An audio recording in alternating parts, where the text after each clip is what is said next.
बोलिएगा, साहब लेके आए हैं, पूरा डॉक्यूमेंट लेके आए हैं, लेकिन मत कीजिए।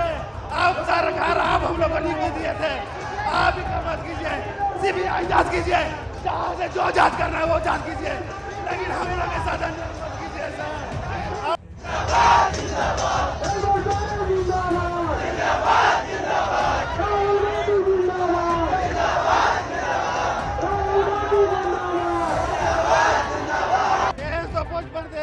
हम जांच कराने के लिए तैयार है, जो बोलिएगा। साहब लेके आए हैं, पूरा डॉक्यूमेंट लेके आए हैं, लेकिन मत कीजिए। आप सरकार, आप हम लोग को लिख दिए थे, आप ही का मत कीजिए। सीबीआई जांच कीजिए, जहाँ से जो जांच करना है वो जांच कीजिए, लेकिन हम लोग के साथ अन्याय मत कीजिए सर। हम लोग मर जाए। हम लोग जब आए हैं अपने स्वतंत्र तरीके से और फ्रेश तरीके एग्जाम दे करके, तो क्यों इस तरीके का कदम उठाया जा रहा है? हम लोग का कहना है कि आप जांच करिए, जांच में जो त्रुटि मिलेगा उसको हटाइए ना। हम लोग आपके साथ सहमत हैं, आपका समर्थन दे रहे हैं। आपको एक पल में बेरोजगारों की नौकरी चली गई। हाँ, एक पल में नौकरी चली गई। बताइए ना, आज रात के अंधेरे में ऐसा फैसला। हम लोग सीएम साहब से नाराज है। साहब, आप कम से कम इस पर पुनः विचार कीजिए साहब। माननीय न्यायालय के बताइए ना, हमारे कितने भाई जो ऐसे 600-700 रेजिग्नेशन दे करके आए हैं, उनका क्या होगा? न्यायालय में जाएंगे, न्यायालय में जाएंगे। न्यायालय का पहले भी हम लोग न्यायालय के माध्यम से यहाँ तक पहुंचे थे और फिर न्यायालय में जाएंगे। छात्र आंदोलन जिसकी शुरुआत झारखंड में हुई, जो विशेष करके रिफॉर्म्स को थी, उसको लेकर सरकार हमेशा संवेदनशील रही। माननीय मुख्यमंत्री जी इस पर एक एक पल का रिपोर्ट रखते रहे छात्रों के आंदोलन का, और राहुल जी ने भी लगातार इन छात्रों के हितों की बात की। और आज हम लोग धन्यवाद देना चाहते हैं आंदोलनकारियों से का कि आप लोगों ने राज्य हित में, छात्र हित में जो आंदोलन सकारात्मक तरीके से किया, अहिंसा के साथ किया, आज उसका समापन भी बहुत सम्मानजनक तरीके से कर रहे हैं। सरकार ने आप लोगों के हित में सभी बातों को मानने का काम किया है, और यह अश्योर करती है सरकार हमारी कि जो जांच है वो निष्पक्ष तरीके से होगी और एक भी दोषी इसमें बचेगा नहीं।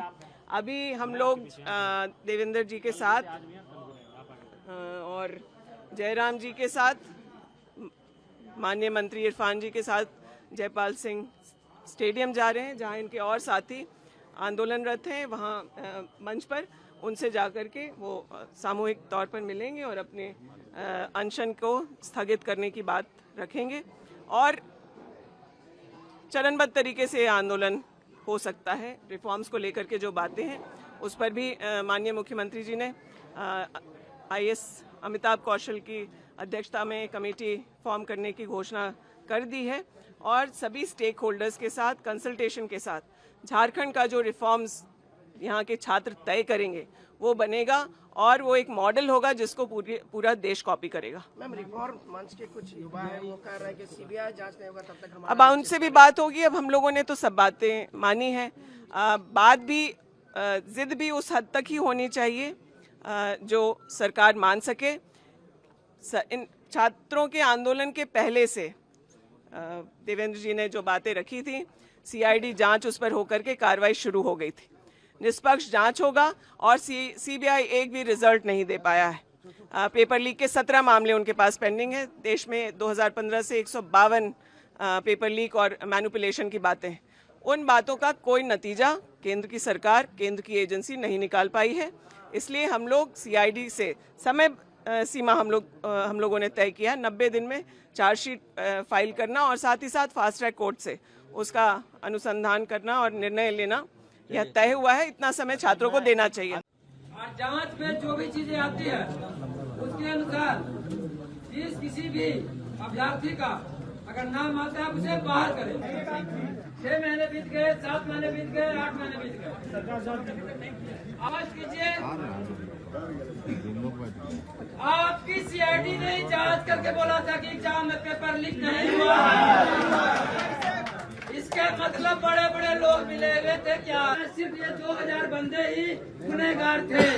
अगर आप मानते हैं कि हम सभी गुनहगार थे तो एफिडेविट में कोर्ट में बता दीजिए कि हमने क्या गुनाह किया है, लेकिन आप मौखिक तौर पर हमें बाहर नहीं कर सकते हमें नौकरी से।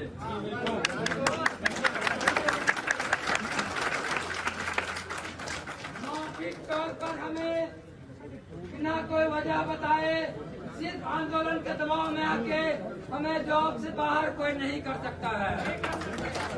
हम कोर्ट के आदेश के बाद, कोर्ट के ऑर्डर के आलोक में हमारी नियुक्ति हुई है। कोर्ट में आप रिपोर्ट सबमिट कर दीजिए, कोर्ट से हम लोग समझ लेंगे। आपका मौखिक आदेश हमें पहले हम लोग जेएसएससी सीजीएल की अधियाचना वापस हुई है या नहीं वह देखना चाह रहे हैं। यदि अधियाचना वापस नहीं होगी तो ये फिर लॉलीपॉप है। दूसरा 11 to 13 जेपीएससी में टीडीपीएल ने फाइनल मेरिट लिस्ट बनाया था। सीडीपीओ एफएसओ में क्या स्टैंड है यह भी समझना चाह रहे हैं, यह भी क्लियर नहीं है। तीसरा एज कट ऑफ को लेकर के सरकार हम लोगों के साथ है या नहीं है।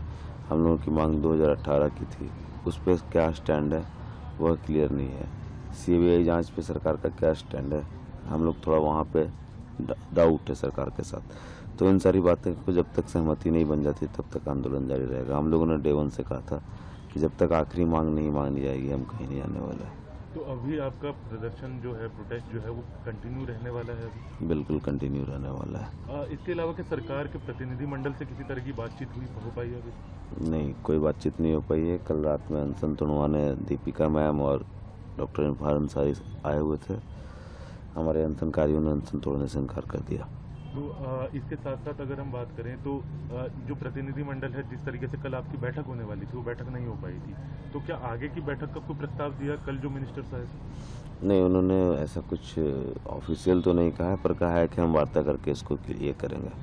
तो अब जब तक ये नोटिफिकेशन जारी नहीं होगा तब तक प्रदर्शन जो है इसी तरह जारी रहेगा? बाकी सारे मुद्दे भी हैं, 11 to 13 CDPO FSO as cut off, तब तक प्रदर्शन जारी रहेगा।